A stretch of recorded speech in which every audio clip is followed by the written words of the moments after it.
વિસ્તાર અલકાપુરીમાં રહું છું. અમે એકલો ડર જ ખાઈએ છીએ, બીજું ખાઈને જીવી શકતા બી નહીં. કે એકલા ડર આખો દિવસ ઘરમાં એકલો ડર જ મળે. કચરા પોતું કરો ને ઘરમાં રહેવ, એકલો ડર જ મળે. આજે ઘરે નિર્ણય આવે કે ઘરે રોડ સારો બને, હું એવું કહું છું તમને. આજે મારી હોપ મહિના ઉપર છે, બીમાર છે. આ ડરના હિસાબે એને ટીબીની અસર આવી ગઈ છે. આજે કેટલા દવાખાનો જઈએ છીએ, અમે રોજ દવાખાના દોડીએ છીએ. અત્યારે બી જવાનું જ છે અમારા અંકલેશ્વર.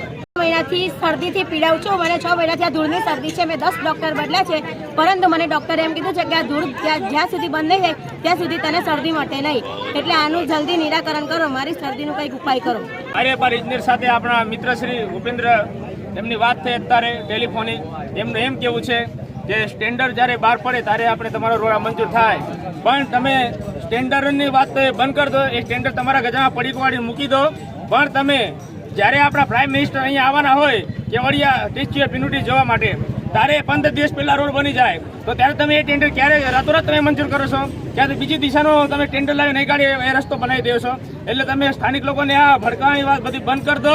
અને રોડ તમે કોઈ પણ રીતે તમારી પાસે એટલું બધું આવક આવે, આ ટ્રાયબલનું બજેટ 500 કરોડ રૂપિયા, એ બજેટના પૈસા તમે 1 કરોડ રૂપિયા વાપરી કાઢો ને, તો અહીંથી રાજપાટી ઝઘડિયા સુધી રોડ બની જાય.